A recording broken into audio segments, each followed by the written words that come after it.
नमस्कार नाम है वास प्रधान। मोर पेट बहुत खराब है, दर्द होता बहुत दर्द होता, बांति होता, निश्वास टाइट लगुला,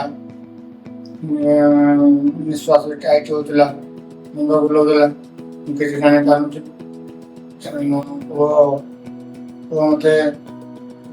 मत आड्रेस खोजिकी आर्टसिया मेडिकल नहीं पड़ा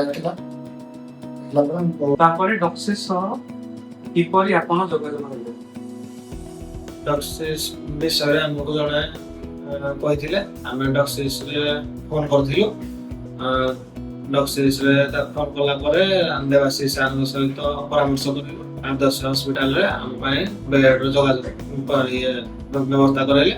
एडमिशन एवं आयुष्मान भारत प्रोसेस किपरि थिला सत्य कहला गले डॉक्सेस तरफ आयुष्मान कार्ड से साहाଯ୍ୟ ସହଯୋଗ କଲେ ସେ 3 ଦିନ ଭିତରେ ଆମର ଡକ୍ୟୁମେଣ୍ଟ କ୍ଲିୟର ହେଇଗଲା।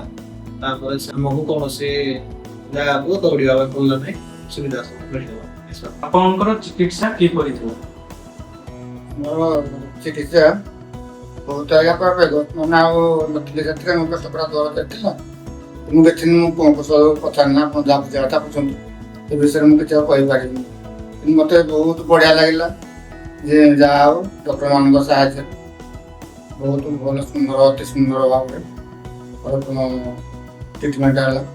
କଥା ବିଶେଷ କଥା ମୁଁ କିଛି କହିପାରିବିନି, ଯାହା ପଚାର ଟେଷ୍ଟ ଆମର ହେଇଥିଲା ARCT, ଗୋଟେ ଲାପାରୋସ୍କୋପି ଆଉ ଗୋଟେ ଗାର୍ଡବୁଲାର ସର୍ଜରୀ ବହୁତ ଭଲ ଭାବେ ପୂରଣ ହେଇଥିଲା।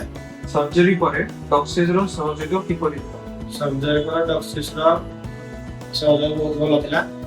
ସେ ଆମକୁ ଆସିକି ଆମର ସ୍ୱାସ୍ଥ୍ୟ ବ୍ୟବସ୍ଥା ବିଷୟରେ ପଚାରିଲେ। ବର୍ତ୍ତମାନ ଆପଣ କିପରି ଅନୁଭବ କରୁଛନ୍ତି? ବର୍ତ୍ତମାନ ବହୁତ ଭଲ ଅନୁଭବ କରୁଛୁ।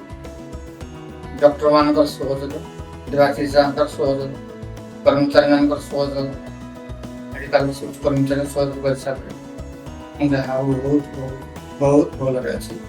ଆମ ଶରୀର ବହୁତ ଭଲରେ ଅଛି। ଶେଷରେ ଡକ୍ସେଜ ବିଷୟରେ କ'ଣ କହିବେ?